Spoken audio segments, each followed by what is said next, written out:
Sorry. It's okay. Welcome back. Welcome back. It's been a while. I know. So much has happened.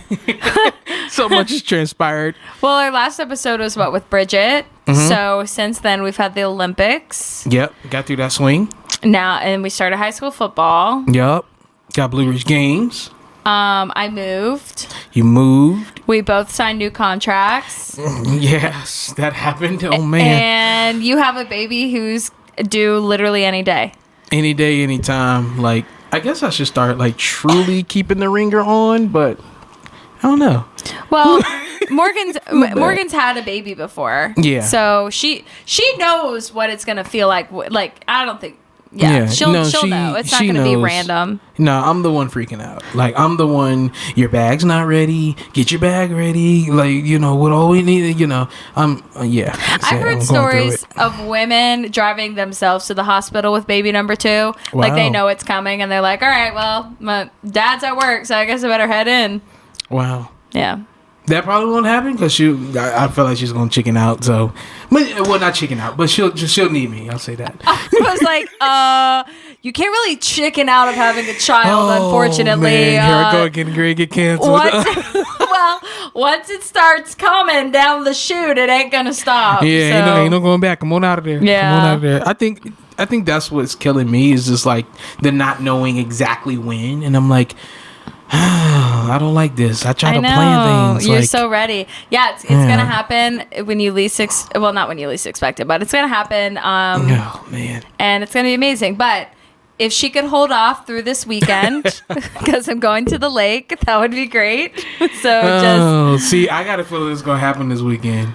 I got a feeling it's going to happen like Saturday or Sunday. Okay, well. I really do. It's I'll be at the lake, no service, so. Yeah, it's really weird. And it's funny hearing other people around the newsroom, like, yesterday they were like, oh, we should do like this game, this like betting game to see who gets the closest. Talk to Rachel. She's like, oh, yeah, I'm into it. And, collect the quarters. Yeah, and then Scott's like, oh, it's going to happen on the 29th at 8:41 a.m. And I'm like, okay, that's very specific. Man. Wow. Oh. Wow. So, yeah. I think it's going to happen sometime next week. I think it'll probably be... When's the due date's Monday? Tuesday. 27th. I think it will be a couple days after the due date. Okay. Yeah. Okay. Because it's summertime and it's hot and the baby probably feels so warm in the stomach. Mm-hmm. And yeah, I think it's going to be... I am still convinced it's going to be right after the 6 o'clock on Friday, our first football show. Man. And Eric's going to be like, best of luck, Brooke. Peace. Well, at least everything will be in place by then. Everything will be in place. No, we'll be good. It'll be fine. Whenever she's ready to make her appearance, she will. But just know, my friends just had their baby, and she was like 4 or 5 days past her due date. Mm-hmm. And I said, this is classic Leo behavior, just delaying everyone's plans to be born. So you have like 12 more hours of potentially having a Leo. Oh, I don't know how to feel about that. Should I feel good? I'm a Leo, so yeah. Oh, Leos are awesome. I'm sorry. Yay! Look, I should feel good about that. Leos are awesome. Oh, but man. No, as long as mom's feeling good, that's all that matters. I mean, the baby wants to stay in the belly for as long as possible if mom feels okay. Chilling in there. Yeah. Like, what? Come on, this outside world. Right. No, it's spooky out here. But we have a lot going on right now. You do, especially. Yeah. No, we all do. It's that time of year, Yeah, I saw Coach Pride came up to me at practice today and was like, hey, Brooke, so good to see you. Thanks for being here. And I was like, can you believe that we have a game next Saturday? Yeah. And he was like, yeah, I need these 10 days. Thank God the game is in 10 days. And I was like, that's so true. That's true for everyone. True for them. I was thinking today while I was shooting practice, I'm like, you know what? This is practice for the kids, but it's also a little bit of practice for me for like following the ball and like staying out of the way. It has been a while. I know it's been almost a year. Wow. So. Wow. I'm so sorry. I feel like I need to like go with you and hold your hand. No, Eric, I'm not even kidding. Literally, my knee didn't even hurt today. It was the crunching of your shoulder blade, like keeping that camera propped up. Yeah. That was hurting me today. It didn't help I did back on Monday, but definitely like that tense. Oh, gosh, hurt it's not me right a normal now. motion anyway. It's not. No, nobody should be standing upright with a 25 pounds on their shoulder like that. Right, and trying to hold a certain posture or gesture. Yeah, because if you slouch, then it's gonna feel worse on your back. But no, that was the hardest part today for sure. And my lens came off my camera when I got to Radford. Oh, okay. Jeff, help us. It's fine. No. Whatever. Yeah, just normal day. The lens came off. Yeah. Yeah, it's all good. It's all good. Yeah. Also forgot to mention, Live happened as well over the weekend. Yeah, Live Golf. And my birthday. Yay. Wait a minute. We've had a lot. How did you miss that? I know. How did you forget about that? Come on. Should we sing? Should you sing? I can't sing. No, you can sing Happy Birthday real quick. I can't. You don't want me to sing? No, I do. I don't know which key to go in. This is on the spot. I haven't really. Oh, you know, we're out of time. Oh my goodness! It is time to get to the guest. It is time to get to the guest. It's okay. You don't have to sing. I appreciate you. I appreciate you. Yes, I do. I appreciate you. Oh, thank you. Okay. See, I can hold like a half a tune. Yeah, I'll take that. That was good. I can hold a half a tune. Yeah. Not a whole thing though. So. Okay, good job. Yeah, no, it's been a very, very busy August. Well, a little update on Bridget. So Bridget went to the Olympics. Yes. For those who listened to the last episode, she was part of opening ceremonies. I watched all of her Instagram videos. Awesome. It looked so cool. I mean, it's just crazy. Like you have. Well, first of all, you have LeBron, who's like 7 feet tall. And then you have all of these other like amazing athletes in their like respective sports. And then there's LeBron, who's 7 feet tall. Right. Yeah, it was crazy, but it poured rain. That was the one thing that I saw in the opening ceremonies on NBC, but also in her stories. Like, it was pouring. It was pouring, yeah. You couldn't really tell how hard it was raining, like, I guess on the TV broadcast. But then when you look into the stories and pictures, I'm like, man, it was coming down. The like, best part, though, joke. and I was like, this is probably, like, the most humanizing part, is, like, these are, like, for example, like LeBron, but all of them are like A-list celebrity athletes. And they still had to sit on that boat in the pouring rain like me and you and just embrace it, especially LeBron because he was the flag bearer. Oh, of course, he had to be in the front. Yeah, so... I mean, that was yeah, cool. They were humbled. They were definitely humbled. For sure. But so Bridget jumped, I think, 2 weeks into the Olympics. And she did pretty well, but she literally missed the cutoff in her heat by like, I think it was the next jump up. She had scratched. She made one and scratched two, and then I think the person above her like maybe made all three jumps and then scratched the next height. So, I'm sure it wasn't what she wanted, but I mean, insane for her to go. I mean, she won the trials, and like she said, you know, there's more wins that come out of that other than just winning gold or a medal. Period. Like the whole experience, I'm sure she was like super grateful for. Well, I was looking at all her pictures and like her, like she said, like the gift of giving her family that experience and her husband out there, and it just looked like she had so much fun, and it's probably a memory she will truly never forget. Yeah, using that French language that she mentioned. Man, that's pretty awesome. Yeah, so that was cool. So congrats, Bridget, for all your accomplishments, and then. We did have another NRV resident, Cole Hawker, got gold. Come alive at that 100-meter stretch. Yeah, it was just funny hearing James, one of our directors, like, did you see that kick? And James knows everything, but he's like, that kick was ridiculous. I'm like, oh, okay. It was ridiculous. It was. I mean, he really turned the jets on. Yeah, he started running like a dog was chasing him. Like, man. He got it done. No. But hey, whatever. Was chasing him. Yep, he looked like me as a 6-year-old. No, that dog's coming. You ain't never seen a fat boy run that fast. Trust me. Well, yeah, I guess maybe Cole is also afraid of dogs. So we should have had Thomas ask him because Thomas interviewed him the other day. That's very true. We should have had him ask. But what I don't get. So he just won gold in the Olympics, and then Thomas wrote like my script for me, and I texted him. I said, "Where is he now? Like, why is he waiting to celebrate?"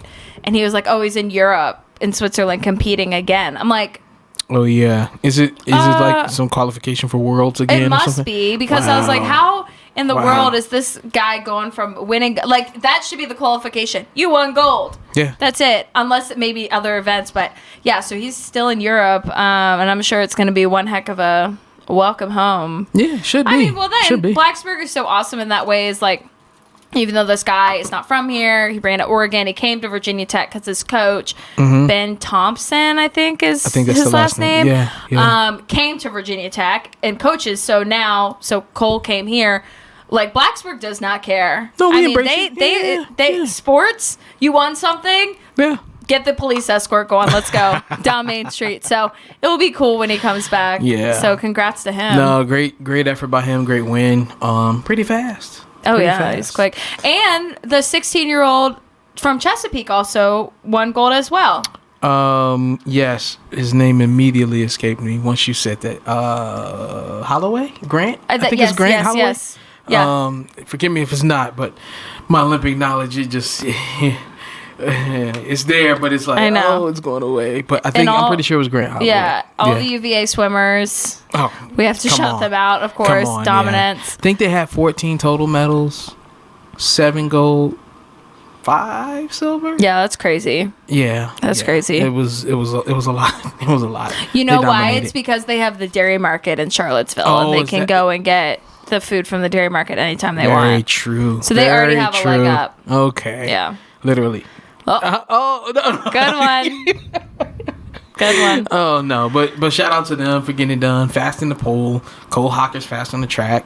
But you know what's also fast? How fast football season's approaching? That too. But what also is fast is a Cheetah.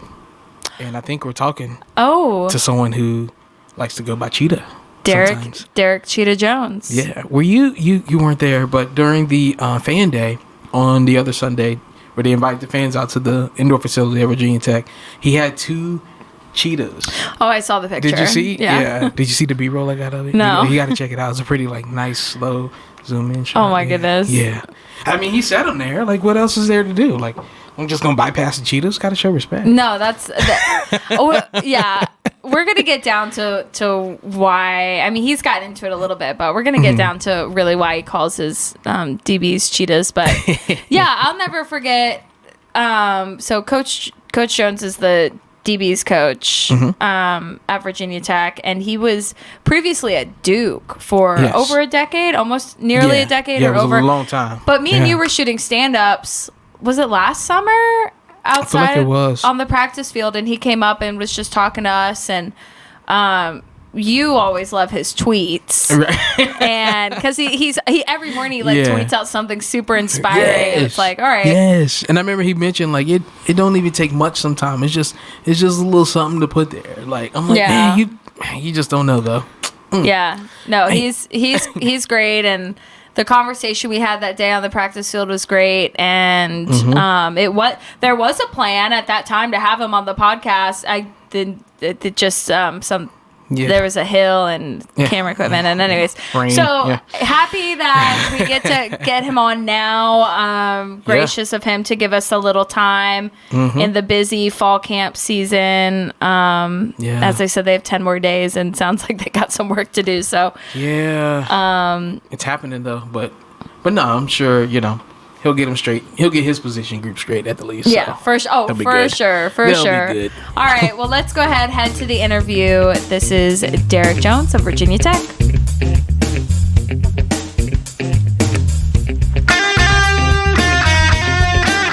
Welcome back to Foul Check. We are joined today by a very special guest, Virginia Tech Hokies cornerback coach, Derek Jones. Coach Cheetah, thank you so much for joining us. Thank you guys for having me on. It's been a long time coming. It has. We kind of fostered this last season. We were saying coming off the field, one of the fall practices, we were like, man, he would be a great guest. And obviously the season was upon us, but glad we had this time now. Try chop it up with you before this season for sure. Good. Let's make it happen. Yeah, I know you remember that moment very fondly. I do. Yeah, coming off it was the last year at a camp, and Eric and I were shooting stand-ups, and you came off the field and just, I don't even remember what caught our attention, but you just dropped some knowledge on us and some wisdom, and we talked about your time at Duke and, the right fit that was Virginia Tech for you, and Eric and I were driving home. This podcast had just started, and we're like, we got to get him on. And then the podcast took a hiatus because I took a tumble down a hill and was out of work. I know you can see the scar. So now we're back right before football season. So let's touch on that a little bit. A lot of your coaching career was at Duke. You were there for 10 years. 12 years. 12 actually. years. Yes. Over 10. And you said to us that day that it took a really special fit for you to leave Duke. What was it about Coach Pry and Virginia Tech that you felt like it was a good move for you and your family?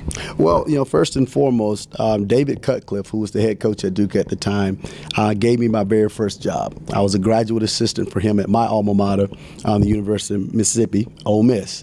And when he got the job at Duke in 2008, he called me to join him. And, there was just a lot of benefits to that job. Working for a guy who you learn something from every day, who's very attention to detail, it's just enhancing you.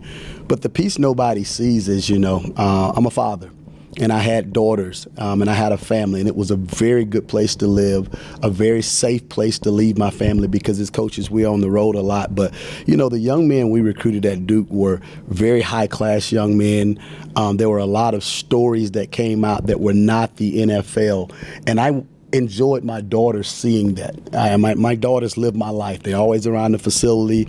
They're always around. My players are always at my home. So it was just a good fit. And, a lot of us on that staff at the time had ties to Ole Miss. So the wives knew each other. The children knew each other. And those are things that people don't see when job opportunities come about that you can't put a price tag on those things. And, when I think about it, I honestly probably turned down 25 or 30 jobs during my tenure at Duke.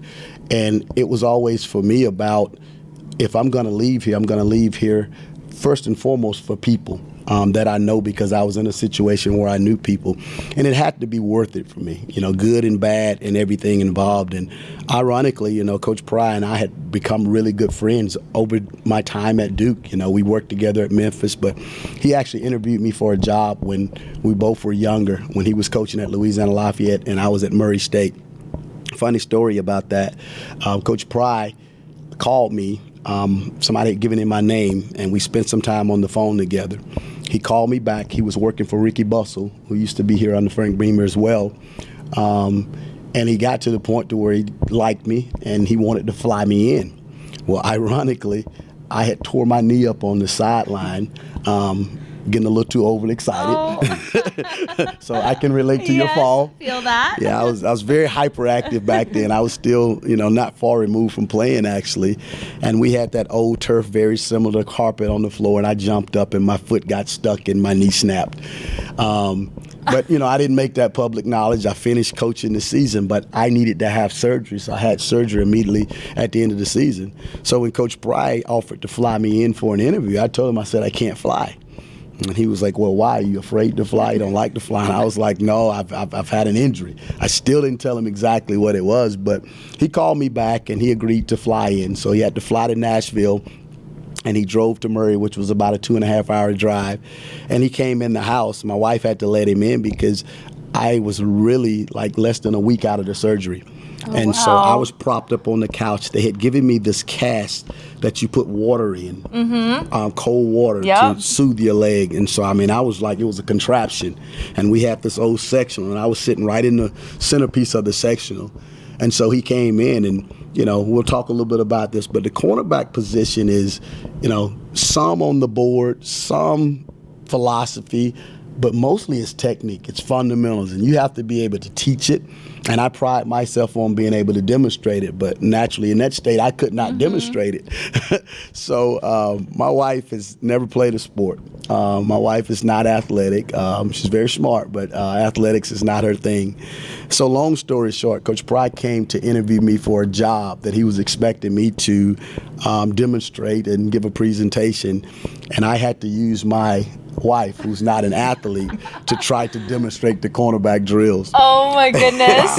My goodness gracious, man. I guess it was just such a story. I'm pretty sure he probably went back and told everybody about it, but we just stayed close after that. And I ended up probably a week later or so taking the job at Middle Tennessee State. And a couple of years later, I'm at the University of Memphis, and Coach Pry is at Louisiana Lafayette, and he's out of a job. And Tommy West asked us in a staff meeting, if we knew anybody that could coach linebackers or defensive line, give him the name to him. And I called Coach Pry, asked him would he be interested, gave his name to Coach West. He came in, interviewed, and got the job. And the other kick to the story is we got that job, and they moved all of us into a house. I think we had 5 new assistant coaches that year, and we all lived in one house together. So Coach Pry and I became roommates for about 5 or 6 months. So, after I left Memphis that following year to go to Duke, and we just remained friends. And Coach Pry and Amy had gotten married, and we just decided that every year for the national convention we were going to get together and have dinner. So we all would come in on Saturday, spend time together, catch up or whatever, and spend the rest of the convention doing whatever. And we made that a tradition. When cell phones came heavily into play with texting, we started a group chat that we've had for years and just stayed connected. During the pandemic, spent a lot of time talking, FaceTime, and back with each other. And when I transitioned out to Texas Tech, we would talk, and I started doing the date night thing. And he made a statement one night. He's like, I like the shirt you have on. I was like, appreciate it. And he was like, one of us needs to get a head coaching job so we can do date night together. And I was like, well, if it happens, it happens. And he called me about a week later, and he was like, man, I think I got a shot at Virginia Tech. And he said, I need to give him some names of people that I'm going to bring with me to give me a shot at this job. And he called me, and he was like, I got a second interview. And then he called me, and he said, I got a third interview. And he called me. I was actually at a senior dinner at Texas Tech. And he's like, you ready to be a Hokie? And I was like, man, let's go. And so we screamed, cheered. He had Amy on the phone with him. And he was like, where's your wife? You want to let her know? I was like, no. I said, probably you're not going to believe this, but I have not even told my wife that you and I have been talking about this. Because if you do this for a while, man, you kind of learn when your jobs come about. Yeah. You kind of know if you're going right or left before you involve the wife, how serious it is, because there's a lot of emotions go into it. And, she has to think about selling a house and what am I going to do with kids in school. So if you're not down that road, don't even open the can of worms. Yeah. But we tricked my wife. I called my wife and told her that she needed to come pick me up from the restaurant. And she was like, why do I need to come pick you up from the restaurant? And I was like, well, I just need you to come pick me up. She was like, are you in trouble or something? I'm like, no, I just need you to come in to pick me up. And she came to pick me up from the restaurant, and we made the FaceTime call. And the first time she saw Amy and Brent on that FaceTime call, we were headed to Virginia Tech. Oh, man, I love that journey. I love that journey. There's so much in which you said, and she's heard me, kind of boast about it, but I'm like, man, they make like the whole date night thing. Like, I'm glad you elaborated on that, because she's probably heard me way too many times. I'm like, man, that's a cool, like, friend group. That's a cool thing right there. Yeah. How important is that though for your players to see that, and in the age of social media, for you to be open and transparent about that? Is that, I imagine that's somewhat intentional for them to see that and to kind of build on that and see how you've grown up and come through that? Well, there's a lot of lessons that go into it, and you said the key thing right there, how I grew up. I'm blessed to have a mother and a father that's still alive. My mother and father have been married for 55 years now, and I tell people all the time, my role model is not a coach that I've had. It's not somebody that took me under their wing. My role model is my father. And I learned a lot from just observing and watching my father. And, my father and I have never once had a conversation about how you're supposed to treat a woman. But I was blessed to be able to watch how my father treated my mother. And they're 74 years old right now, and my father still treats my mother like he treated her when they got married. Yeah. And, that's just what I learned and what I saw and who I became. And, when you're a coach, you inherit a lot of different guys from a lot of different backgrounds, but you do become an example for them. And so the first most important thing outside of the players is that's my wife. And I married her. I made vows to her. And no profession should come between that. And what I've found out in 25 years of coaching is you're going to have a lot of jobs. One wife. You're going to have a lot of jobs, one family. So you have to be able to find the balance between the demands of the job and the responsibilities at home. And having girls at home, they need to be able to see the same example that I was blessed to see from my father. The best thing I can do for my daughters is to show them how I treat their mom.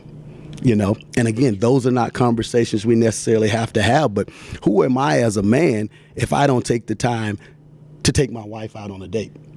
And, the way I look at it is these young men, they do live through me. They see me. They see that example part. And I've been doing this for a long time now. And, no matter where I've coached since I've been doing this, the guys always want to know, what you wearing tonight? Coach, Coach, do y'all match y'all's outfits? Yeah. Coach, man, I love that shirt you had on last night. Why you didn't show your shoes? And it's almost like they're little kids looking for this. But even from a broad perspective, now that I am somewhat an older member of the profession, I have so many younger coaches come up to me and tell me because I do what I do, they do it too. I have people that are my age say, you know what, man, you made me do a double take. I've been doing this for 7-8 years, and I don't take my wife out. I also have guys come up to me at the convention and on the road say, man, you messing us up because my wife sees your pictures. You set that standard. And my wife knows your wife. But, it's one of those things where why should anything be so important that we forget the most important thing about life? That's being a husband and father. Who am I to be a good football coach as an example, but not a good example as a man? And when I look at it, when I look back in my rocking chair one day back at my career, I don't want to have the regret of having ignored my wife and children in order to become a reputable football coach. It's not that important to me. And I think it's important that you have to teach the lessons to your young men. You may lose a football game. That doesn't mean you lose your identity. I'm never going to go hide my face from anyone. That's still my wife, whether we won the game last week or not. You're going to see a picture of me and my wife up on Thursday because I'm that man. Yeah. I am a man. I am a husband. I am a father. Losing or winning a game is never going to change that. And I think it's very important for my young men to see that life goes on. You continue to be who you are no matter what someone else's perception of you is. Oh man, yeah, you got me. You got me. She already knows how I get when these situations come up. I'm just like an open book. Like, I gotta get right. Yeah, I got work to do. Eric is very similar. Eric is married as well. He's a great husband. He has a baby on the way. Literally due next week. They should have called it and come. Right. Okay, we're good. That's big time. Any minute. So you setting that example obviously resonates with your players, but it resonates with the public as well. I mean, it's awesome to see.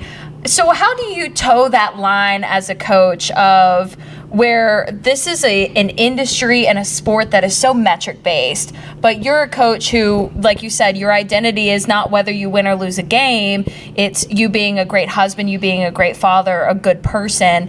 How do you kind of translate that to 18 to 22-year-olds who probably don't have wives, probably don't have families yet, things like that, to kind of make them understand that it's not all about the statistics. It is life. Like, this is 4 years of your life. Well, I think the most important thing is, I relate back to my own inspiration, my own motivation, my own guidance. And, the best examples I've had have been walking examples. And I feel like I have to be that. You can tell a person things over and over again, but if they don't see you do it, they may not listen to what you're telling them to do. But if my guys see me act in a certain way, if the younger coaches see me act in a certain way, even the colleagues that are my age see me act in a certain way, if it's positive, it becomes contagious. And I just firmly believe in that. And in a world where social media is such a big influence and people have opinions and perceptions, you have to be strong-willed enough to know what's the right thing, what's the smart thing. But more than anything, what are my responsibilities? Because your responsibilities don't change whether you win or lose. And again, I'm just at that point in my life where, if you coach long enough, you'll find out a lot of things. A lot of people gonna question how you do what you do. No matter how good you are at it, a lot of people gonna figure they can do it better than you. But more than anything, if you do this long enough, you're going to get fired doing what you do. So at this point, I'm just not afraid of losing my job for being the man that I feel like I need to be. And I'm not afraid of what people are going to say about me for being the man that I need to be. And I want to be able to pass that along. I want that to become contagious to my guys, because I realize I have them for a chapter of their lives, and they're not going to be playing football forever. Those chapters are going to close and new chapters are going to open. And when I look back, I sat in their seats almost 30 years ago. And I've done a whole lot of stuff since I played my last college football game. And a lot of that stuff is way more significant. When you become responsible for other people, this stuff seems minimal, even though it's the most important thing in their lives right now, because it's all they know. I am an example to them that that's going to come to an end, and other things are going to happen to where you can't worry about someone's perception of you. You have to worry about the man you are when you sit at your dinner table with your wife and kids. And I'm trying to give those guys things that one day they'll be able to say, you know what, Coach Jones told me that. Coach Jones showed me that. Coach Jones mentioned this even when it didn't happen. So, I take pride in trying to coach my guys on the next 30 to 40 years of their lives as opposed to the next game of the next season. Yeah, I think that's also everything you're saying is very important. It's all important. I was listening to a podcast today with a new father, and he was saying, just talking about the perspective of your purpose, and your purpose now going to work is you're looking after another human being. Your purpose of making money is you're providing for another human being. And I think that's an important message, like you just said, for young men who are going to graduate from this chapter and have to go do it right. And football is not forever, as much as they want it to be. No, it's definitely not forever. And football teaches you a lot of lessons that lead to a lot of different things in life. But, when you think about the long-term prognosis of each one of these young men, they're all going to go in different directions. They're all going to do a lot of different things. And even the ones that are blessed to play professional football after this, those chapters are going to come to an end. And then it generally leads into chapters where when you look back, you have to make right decisions for other people. If you're on a job, whether you're the CEO or whether you're a team member, other people are depending on you. If you're head of a household, if you're in a family, other people are depending on you. And so you have to be selfless. You have to be disciplined. You have to be wise. You have to be a good listener. And all the things that I feel are important as a coach that we teach them now are going to be far more important than how to high point a football, how to backpedal and break, And I pride myself on being a guy that when I look back, I know I gave my players more knowledge and wisdom than how to play the game of football. I tell every young man and their parents that I recruit, if all I am to you as a football coach, I have failed you as a man.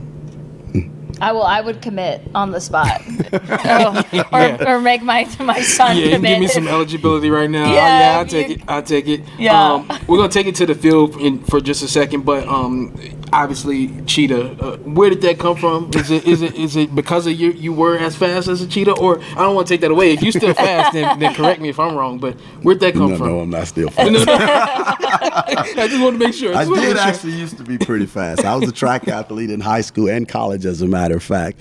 And my nickname was Speedy. And that's what still a lot of my college buddies still call me to this day. But the Cheetah thing came about really my first year at Duke. I had always used Cheetah as a coaching term. And Cheetah just simply means watching the hip of the wide receiver. And weirdly, as a child, I was always fascinated with cheetahs. I was always fascinated with a lot of animals. I'm kind of into watching animals kill other animals.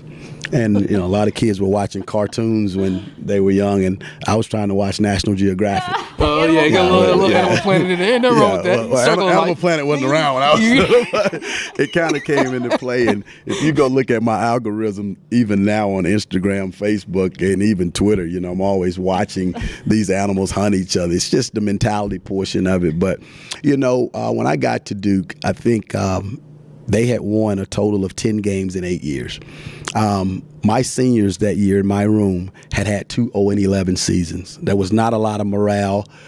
Social media was just coming into play in recruiting. Facebook was the outlet. There was no Twitter or Instagram at the time. And after being around my young men for a while, I realized they didn't have a lot of pride. They didn't have a lot to stand on. I went and did a little bit of my own history, trying to find out former all-conference guys, former All-Americans, former draft picks, and that was just nothing in recent memory for those guys to look at. You know, if you look at the wall in my room here, there are guys back there that are reputable guys that are in the NFL right now, and that wasn't the case.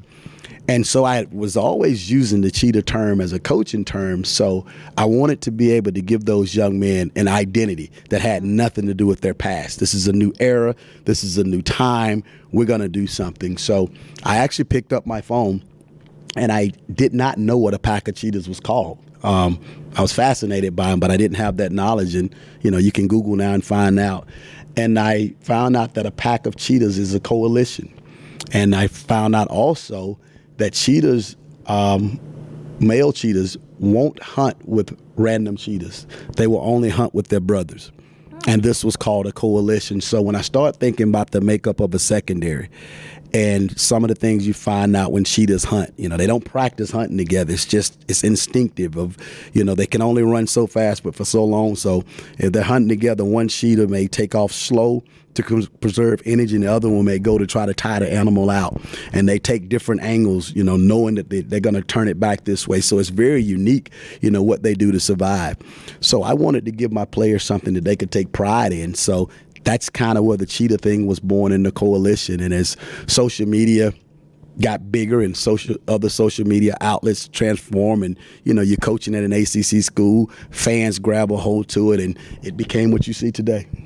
That is so cool. I did not know any of that. Obviously, cheetahs in general are cool, and you think about the speed that your position requires. So I was just, cheetah, that makes sense. You can get back there, you got to be quick, you got to stay on the guy.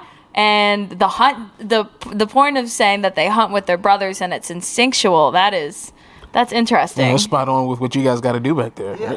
You look at the cheetah. I mean, like I said, I like to watch all big cats, lions, tigers, but, you know, it'll be kind of funny to call corners lions or tigers because we're not that big, you know.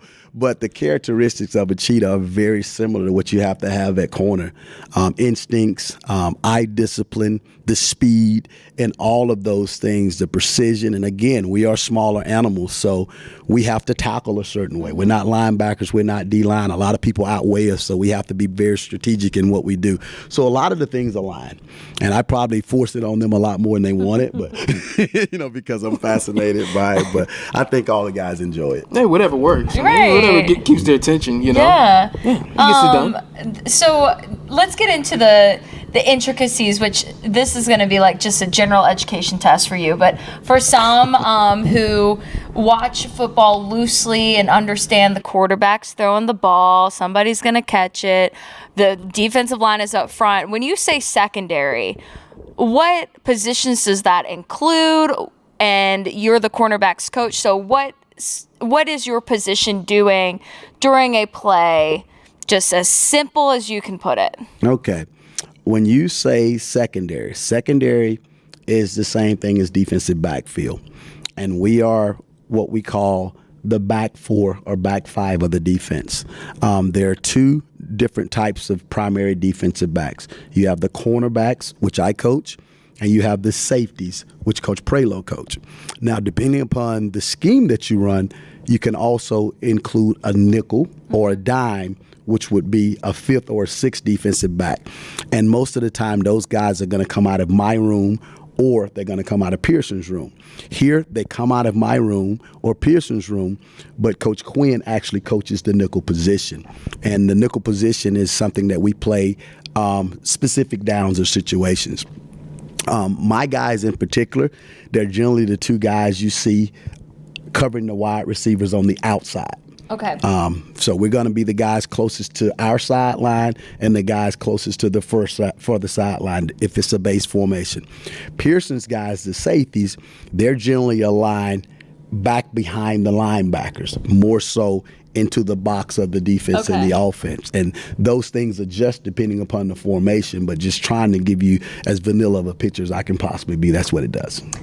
Well, that just helped me out immensely because obviously I know safeties and corners, you're breaking up passes. You're trying to get after the receiver as quickly as you can and tackle them or get in space and swat the ball, what have you. I did not know that the distinguish was where you are on the field. Yeah, and here, our recruiting philosophy is we try to recruit guys that are interchangeable.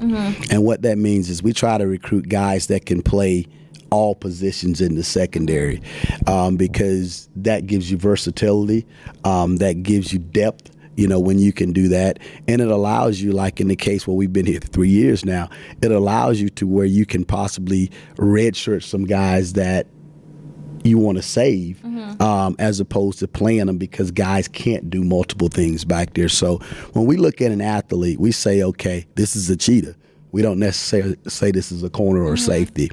Safeties in some case are bigger than what corners are, but for the most part, we want them all to have a skill set where they can go do a lot of the same things that each position does. Okay. With you guys wanting them to be interchangeable at some point, is it somewhat normal in college programs to see there be a separation for coaches for those two groups? Because I feel like I've seen some programs where they just say DBs in general, and they combine cornerbacks and safeties. Is it somewhat unique here, or is that a trend happening these days to separate those two groups in particular? Well, back when I played, there was only secondary. There was only one secondary coach. But football has changed so much. And, having played both corner and safety in college, I realized that they don't do a lot of the same stuff. So the training of a safety and the training of the corner is different. So when you have them all together, you're having to use one set to train the other and vice versa, and you still only have that 10 or 15 minutes of individual time every day. There's a lot of things from a mentality standpoint at corner that are a little bit different from safety. So for me in particular, if somebody calls me about taking a secondary job, coaching all of them, I'm probably not going to have any interest in doing it, just because I think that's a lot of responsibility that comes with one set of eyes, whereas you got 4 sets of eyes. Because you think about it, whether I'm on the field or whether I'm in the box, I got 4 guys on the field during the course of a game, and a play happens. How can I know what happened with all 4 of them in the blink of an eye? Whereas if you've got 4 sets of eyes, one coach downstairs, one coach upstairs, and something happens, Pearson can say to me, I'm watching the far side because I'm upstairs. You watch the front side. Now I get a chance to watch 2 guys as opposed to trying to watch 4. So we work together. I mean, like we met this morning in here together. We talk about a lot of things together. But, having 2 different teachers to teach that many guys, in my opinion, just is better than having one.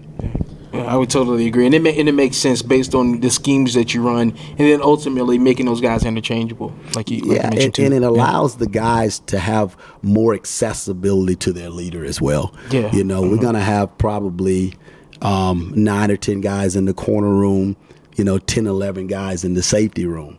They've got Pearson if something comes up personal. They've got Coach Cheetah if something comes up personal. Well, if 3 of them got something personal, it's only one Coach Cheetah, only one Coach Prelo. So it just creates a different avenue for relationships and all the things that have nothing to do with football, that makes these guys better players and better men at the same time. That makes sense to me, yeah. Was I right about the goal of being on the field is to break up? You're attacking the ball, or is it? I'm sure it's much more complex than that. But are there guys on the field that you expect to pressure a certain position on offense, or trying to, I don't know, put wrinkles in what you guys are trying to set up defensively? Like, how, I guess, specific are those roles? It goes far beyond just. Yeah, well, our job specifically at corner is to try primarily to prevent the receivers from catching the football. the safeties, they're a lot more involved in the run action because of where they're positioned, than we are. If we get a perimeter run, which means if the run comes out to us, we're expected to either leverage the ball, get it turned back into the other 10 people, or to make the tackle. But, generally, if you look at us in stature, if you look at what we're doing, we're recruiting guys to play corner that can prevent high-level wide receivers from getting open. That's why they have to be fast. They have to be athletic to be able to jump. We like to get them to where they match up in size depending upon what we're doing. The nickel position in itself, a lot of times those guys are a little bit shorter because they're expected to cover slot receivers, which are generally shorter, faster, shiftier guys. And my projection on that is I want a guy playing nickel that can play slot. Because how do you expect them to cover them if they can't play it? So there's a lot of different things. Now, that guy that plays nickel may not be the guy you ideally want playing your boundary safety because that boundary safety is going to have to fit into the run a lot. When you look at the linebackers are the guys that are fitting the A, B, and C gaps. That's right in the middle, stopping the run. That's why they're bigger. That's why they're stronger. And naturally, the defensive line are the 230, 40, 50, even 300-pound guys when you start to get inside that are battling guys that are their sides. So very rarely are you going to see us line up against the 6'7" offensive tackle. He may kick out on the perimeter to try to block us every now and then, but we don't have many interactions with those guys. So a lot of that matches up. And naturally on the offensive side of the ball, they're trying to recruit receivers that are more athletic than the corners that we have in the safeties. They're trying to recruit running backs who are big enough to run through tackles of the D-line and the linebackers, but also big and stout enough to possibly be able to run over the safeties or whatever. Tight ends, you want a bigger bodied guy that can help you block defensive ends, but also create a mismatch if a corner or safety is blocking him. So everything in football is a strategy and a puzzle, when you talk about it. So that's why when we do recruiting, and even in the NFL, when they're drafting, there's certain body types that fit certain positions, and some schools, some coaches, some organizations are more specific on, the size of guy they want. Me personally, I was a small guy.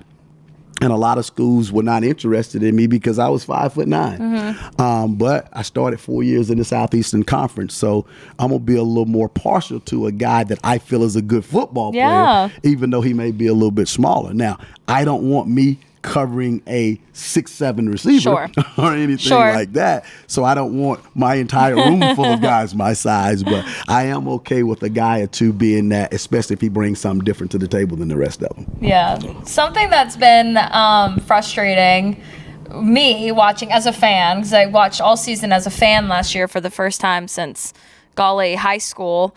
Pass interference calls. I mean, it just and I don't know how much of your opinion you can give me here, but sometimes you watch those things and it feels like maybe a referee owes the other team a call or vice versa, because it's like, can you walk us through when you're watching this game, what honestly is a pass interference call that, because that's your position typically is down there, that would be your guys aren't making those penalties, but that position is usually who to be called on. Well, it's one of those things where, pass interference, there's a general rule that you can't interfere with the wide receiver's ability to be able to catch the football physically. And that's a very broad rule. And the first thing I'd say is, you have to be, and having done this, having played this for as long as I have, you have to be very partial to the officials because they're human beings. They call an entire game and they can't see everything. They're not going to see everything the way that you do. And some are different than others. Some will allow a little more, as we call it, interaction with each other than others won't. But, having played and coached this, you can't get worked up over it. You can't worry about it. And I teach my guys just point blank next play mentality, as far as it goes. We're going to try to play as physical as we can possibly play. And, there's an aspect of it that they could get us on as well, because I do teach my guys to be a little bit handsy to try to get an advantage, just like I know Coach Mines is teaching his receivers to be a little bit physical to try to get the advantage in that regard or whatever. But I think if you go into a game or if you go into a situation and you allow a call to distract you, for one, it goes back to what I said earlier about being that example. If my guys see me worried about pass interference, they're going to be worried about pass interference. If my guys see me on the sideline whining about pass interference, they're going to whine about pass interference. But we start that in here. You can't control officials. Don't try to. You just play. And if you get a call, you get up the next play and you play just as hard as you did. But it's my job to teach them not to do the blatant things that are going to get called. And a lot of times there's a fine line between pass interference and holding, which they can kind of overlap or interchange. But I try to teach my guys to be smart, depending on their athletic ability to make plays for them, and not holding or pass interference. Yeah, it's tough because some of those calls are bang bang, but I get it. You got to still teach you guys to be physical and go after it. We'll get you out on this. We usually do a trivia deal like fact or foul, but we'll switch it up a bit. Since you've played the game, you know the game, you're in the game now. Do you have a Mount Rushmore of cornerbacks in your mind, or guys you've always enjoyed the way they played throughout the years? Past or present? Oh, no doubt. Yeah. You're a couple of guys that's on your Mount Rushmore thus far. Well, I mean, first and foremost, I got to go with Coach Prime, Deion Sanders. Yep. Deion in my mind is the ultimate cornerback. Yeah. Just watching him, being a couple of years behind him and just seeing how he commanded that position, the way he played it, but, not just the flamboyancy that he played with, but the precision and how good he was at both levels and how consistent he was over many, many years of doing what he did at a very, very high level. And then outside of him, Charles Woodson, came along, tremendous athlete, and was very similar, just played the game at a very high level. One of the few guys you saw in college that played both ways. I mean, the only defensive Heisman Trophy winner in recent years, you have to give that guy his flowers. Champ Bailey, from an athletic standpoint, just one of the best athletes I've ever seen, and witnessed, doing anything. And, just a guy, again, in the NFL that played for a high level. And Champ is one of those guys, because I probably studied the position, more than others because I played it and I coach it. Champ didn't get a lot of recognition, because he wasn't a flamboyant guy. He wasn't a loud guy, but, a lot of people were not successful against Champ. And that's the thing that you look at when I personally say, how successful, how good is a guy. You just never saw a lot of guys have a lot of stats against him, especially when he was in his prime. And, that's something to be said. And especially considering his size, too. Like he wasn't the biggest guy out there either. Not at all. But, tremendous athlete. And then, a little older school, Rod Woodson. Playing the game, the way he played it. And then he transitioned at the highest level from cornerback to safety and played safety for many years at a high level, and those are four guys. And it would be hard for me to say four because that's a solid four. I'm a little kid, old Raiders fan, and, Mike Haynes, Lester Hayes, and the list just goes on and on. But, those are the guys that I can say that I watched when I really knew what I was looking at. I like Lester Hayes and Mike Haynes because they were just cool. I mean, I was a little boy and I didn't really know what they were doing. I know they talked about them on TV a lot, but those other four guys that I mentioned, I was playing the game at the time, coaching the game, and, I have to give my hats off. And I would put those four guys against probably anybody, and that's no disrespect to Darrell Revis and any of those guys. Oh, no, for sure. I only gave you four. I was going to say, that's a good four. That's a good four, though. I had one. Do I have time for one more, Travis? It's a fun one. Okay. This is how we started talking on the practice field that day, because Eric and I had gone to Sharky's the week before and gotten the Cheetah wings. Explain Cheetah wings. You can find them at Sharky's on Main Street. How that came about, because I went to Virginia Tech. There was no such thing before you got here. So explain what it is and how it became a new recipe. Well, when I first got hired here, it was my first couple of days here, and Coach Foster had actually told me about PKs. Because oh my gosh, did I say Sharkies? I meant PKs. PKs is what I meant. Well, I think Sharkies actually does sell I'm them sure now. they did. Okay. But it was PKs, and he just told me, he's like, it's a place you can go in. He says, probably not going to be a lot of students in there. He said, but they have a pretty decent menu, because he knew I didn't have anybody here to cook for me, and I was staying in the Residence Inn.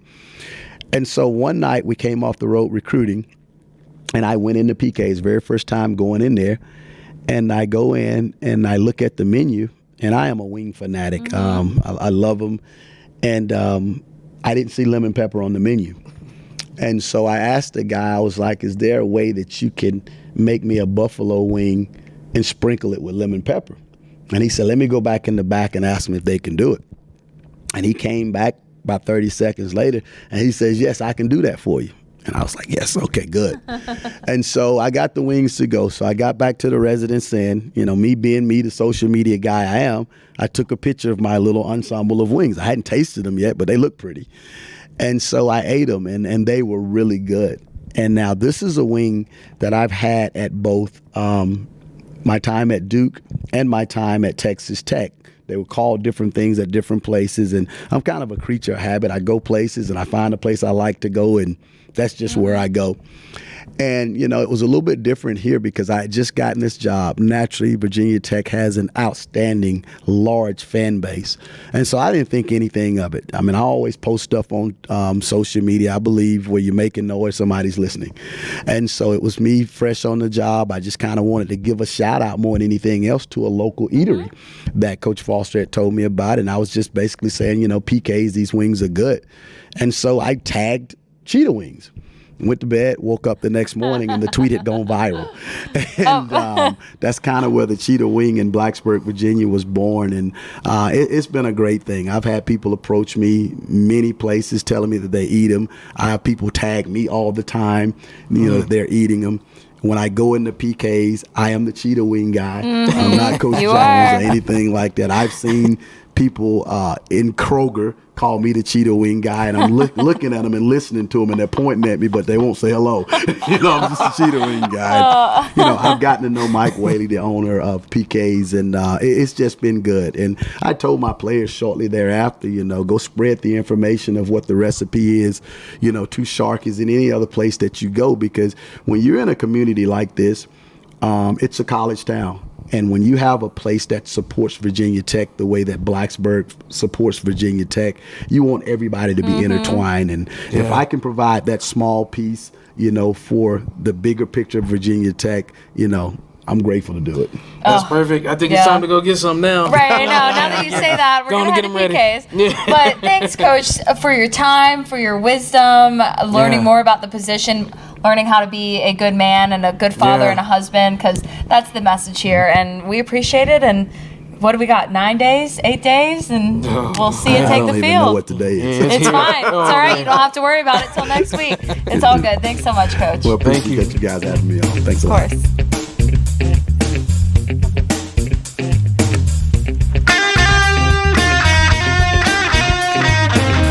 That was pretty much what we thought it was going to be. Inspiring. I'm ready to run through a wall. I feel as fast as a cheetah.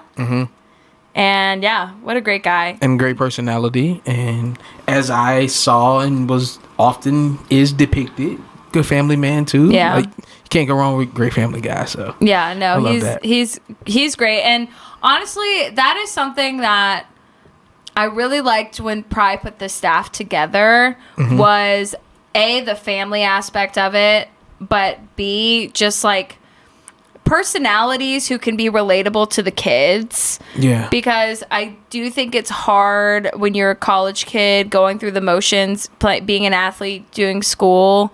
You like kind of need a it's not like a manager situation, I feel like. Right. Some coaches can be and feel like a manager, but I think having someone who's like relatable and like loves you and knows what's best in tough love, but is also fun to be around, I think that's like, that makes it fun. Because then when you go out and make a big play and you look at your coach and they're happy, right, it's fun. Yeah, and it's genuine happiness, not because of the play, but Right, it's, also yeah. because of who you are, Yeah. what you've been And through, they've what seen you've your done. growth, yeah. Yeah, no, that says a whole lot. So, and that's kind of what he's always embodied, you know, at least getting to know him now and hearing him tell old stories of like before and how he's, you know, helped coach up kids before. Mm-hmm. I'm like, and that kind of makes sense then. Like, Yeah. You can't, you know, go wrong with a guy like that. So, No, he's great. I can't believe they play Vanderbilt. I can't, like, next week is like a game week. Like, they will do a game Yeah. week. I'm surprised they're not doing it this week, because usually in the past they've done like a mock game week, and maybe they are, but Yeah. next week, I mean, that's it. Tuesday, go up to Tech, do the interviews, Yeah. turn a story. And they're probably leaving here probably either early Friday or late Thursday. Yeah. Because that's a Noon kick. yeah, on the road. Ugh. So yeah, on the road again. Yeah, I was talking to somebody today. Oh, Sarah. I was on the phone with her. And I was like, yeah, I'm at Tech. They got a game. You know, it's crazy. It's here. They play next Saturday. And she was like, what? Yeah. I'm like, yeah, girl, it's like a freaking fire hose. Yeah. But I feel like camp tour has gone slower. Yes. Like, I don't feel like I have, well, because I haven't. But like, Walked into that one. I feel like I haven't, like last year I was going to like three teams a day. Yeah. But doing the Seminole District Media Day was like a huge help, because on these for sure. days that you and I have to anchor solo and like can't get out, we have those to lean on, so that helps. Yeah, and the high school calendar has thrown me off. I'm used to high school starting what would have been this week, and then college picking up the Yeah. week after. The fact they're on the same week for the most part, other than a few private schools, is really, really throwing me off in a weird headspace. But Yeah.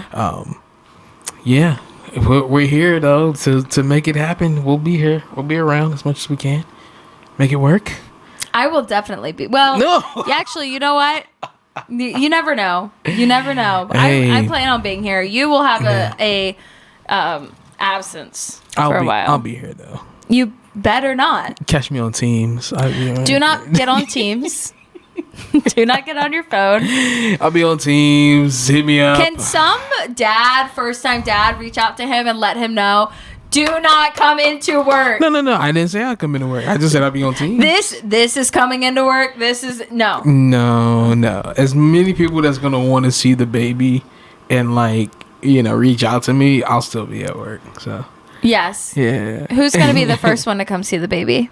Oh Other than mom? gosh. Other than family? Who's the first person from work who's gonna come see the baby? There's so many options. I mean, you got so many people. So many. I don't know. I love messing with you like, and of course it's probably going to be Brooke. Yay! Come on. Who am I? I don't know. I'm gonna cry when I see that thing. Why? Cause she's gonna be so cute. Oh my gosh.